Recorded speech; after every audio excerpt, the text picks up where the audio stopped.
নমস্কার বন্ধুরা, আপনাদের মাঝে নিয়ে এলাম নতুন পালিশ। এটা আপনাদের দেখাবো পক্সির ওপরে পিউ পালিশ। এই পক্সি মারলে কি কি সুবিধা আছে, কি কি অসুবিধা আছে, পক্সির কি উপকারিতা আছে, সেগুলো আপনাদের সর্বস্ব দেখাবো ভিডিওর মাধ্যম দিয়ে। সাথে থাকবেন। আমরা যে দরজাটি পালিশ করবো এটা পুরোটাই দেশি সেগুন দরজা, সদর দরজা একদম। আমরা 60 নম্বর ওয়াটার পেপার দিয়ে পুরো ভালো করে ঘষে নেব। ঘষে নেওয়ার পরে দেখতে পাচ্ছেন কালারটা একটু আলাদা আসছে। সব জায়গায় ঝেড়ে নিচ্ছি। ঝাড়ার পরে আমরা পক্সি ইউজ করব। আমরা এখানে ই পক্সি ব্যবহার করব, এশিয়ান্টের ই পক্সি। আমরা এটা 500 প্যাকেজ নিয়ে এসেছি, যেহেতু একটাই দরজা আছে, সদর দরজা। দরজাটি পর্যন্ত রোদ পড়ে, তাই আমরা এই পক্সি ব্যবহার করব। আমরা মেপে নেওয়ার জন্য একটি কাপ নিয়েছি। কাপে 1 কাপ ইপক্সি এবং 1 কাপ হার্ডনার দিয়ে দেবো। পুরো সমান সমানই রাখতে হবে। পুরো দরজাটিতে আমরা 1 পোচ ইপক্সি লাগিয়ে নেব। খেয়াল রাখতে হবে কোনা কাঞ্চি আঁশের সাইড সব জায়গায় যেন 1 পোচ পড়ে। আমরা পক্সিটাকে 1 কাপ করে নিলাম বলে ভাববেন না যে 1 কাপই হয়ে যাবে, কারণ এটা হার্ডনার দেওয়া থাকে আর হার্ডনার হু হু করে উড়ে যায়। দেখতে পাচ্ছেন 1 পোচ ইপক্সি লাগানোর পর কেমন লাগছে। পুরো কাঠের ফাইবারটা পুরো বেরিয়ে এসছে, যেখানে যা কালার আছে।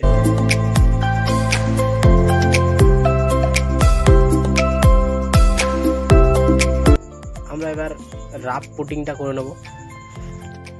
যেসব জায়গায় উঁচু নিচু থাকে কিংবা ছোটোখাটো ফুটো থেকে যায়, চটা থেকে যায়, সেসব জায়গাগুলো পুটিং করে নেব। এখানে ব্যবহার করেছি ফ্রেঞ্চ চক। ফ্রেঞ্চ চকের মধ্যে কিছু কালার দিয়েছি, ব্রাউন, সিঁদুর, জার্মান ভাব, হালকা কাঠের কালার করে নিয়ে আমরা এটা অ্যাপ্লাই করছি। আমরা 100 নম্বর শোকা পেপার দিয়ে এটা ভালো করে ঘষে নেবো। পুটিংটা শুকানোর পর চেপে চেপে ঘষতে হবে, একদম চেপে চেপে ঘষতে হবে। পুরো কাঠের আঁশ যেন একদম লেভেল হয়ে যায়। ঘষা মাজা ফার্স্ট ক্লাস রাখতে হবে। আগেই বলি, পালিশের কাজের মেন ঘষা মাজাটা ফার্স্ট ক্লাস রাখতে হবে, তাহলে আপনার পালিশ কখনোই ভালো হবে।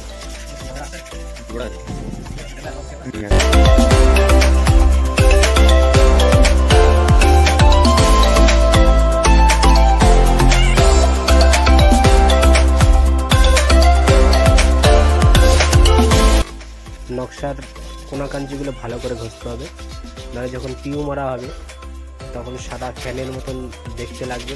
কোনাকাঞ্চিগুলো মোটা ভাব থাকলে ভালো লাগবে না দেখতে। একদম ভালো করে ঘষে নিতে হবে নকশার কোনা।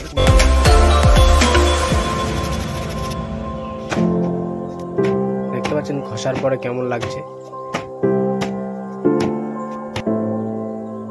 আমরা ঝেড়ে নিয়ে আবারও সেম প্রসেসে ইপক্সি লাগিয়ে নেব।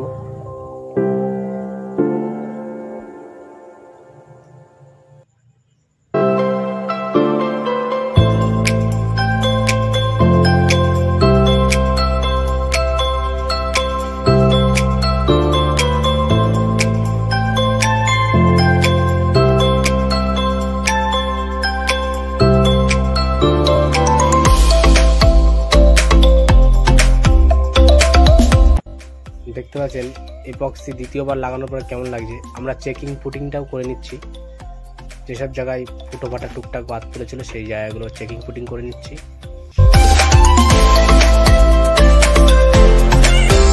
আমরা চেকিং পুটিং এর জায়গাগুলো ঘষে নিয়ে আবার আরেকবার ইপক্সি লাগিয়ে দিচ্ছি।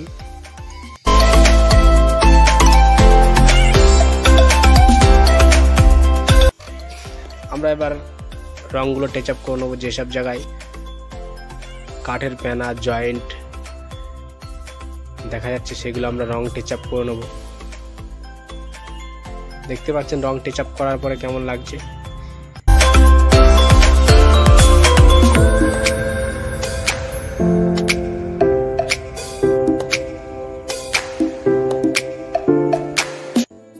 আমরা এখানে এশিয়ান্টের পিউ সিলার অ্যাপ্লাই করব। এশিয়ান্টের পিউ সিলার 1 লিটার আমরা নিয়ে এসেছি। 1 লিটারের মধ্যে 200 গ্রাম হার্ডনার থাকে। এটাকে পুরো ভালো করে মিক্সড করতে হবে। 1 লিটার পিউর মধ্যে আমরা 300 গ্রাম থিনার ইউজ করেছি। এর থেকে কম দেওয়া যাবে, কিন্তু বেশি দেওয়া যাবে না।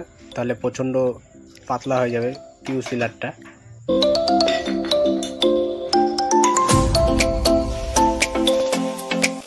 পিউ হার্ডনার আর থিনারটা ভালো করে মিশিয়ে নিতে হবে। সিলারটা ভালো করে মিশিয়ে নেওয়ার পর আমরা মেশিন দ্বারা অ্যাপ্লাই করে দেবো দরজার উপরে।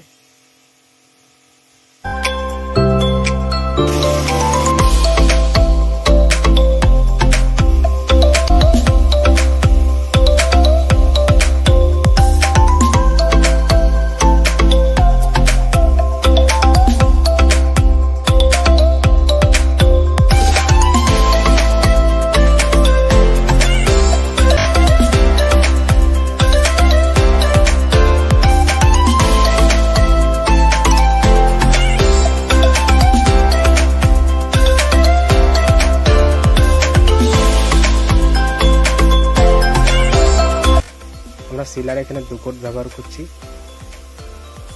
আপনারা চাইলে 1 কোটও মারতে পারেন সিলার।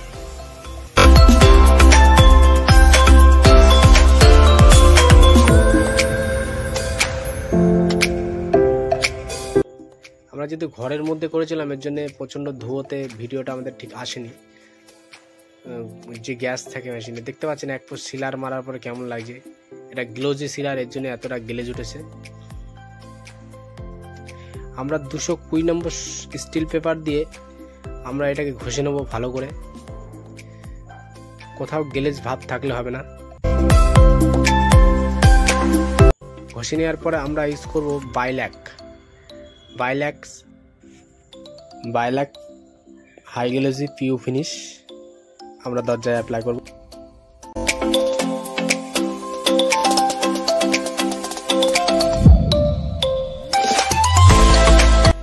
এটাও আমরা 1 লিটার এনেছি, 1 লিটারের মধ্যে 200 গ্রাম হার্ডনার থাকে।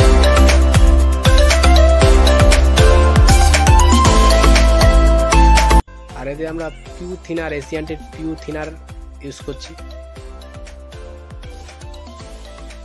1 লিটারে 200 গ্রাম থিনার আমরা ইউজ করব।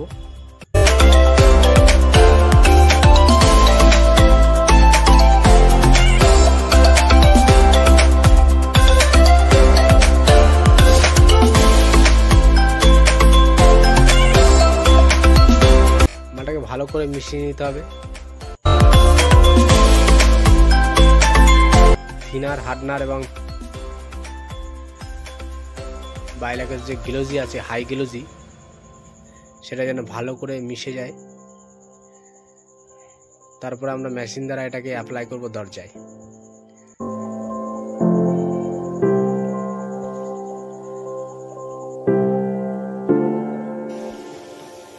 আমরা সিলার ঘষার পরে দেখতে পাচ্ছেন পুরো সাদা হয়ে গেছে, কোনো জায়গায় গ্লেজ ভাব নেই। চেপে চেপে ঘষতে হবে, ঠিক এইভাবে ঘষাটা দিতে হবে।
ফুল গ্লেজি মারার পরে দেখতে পাচ্ছেন দরজাটা কেমন লাগছে।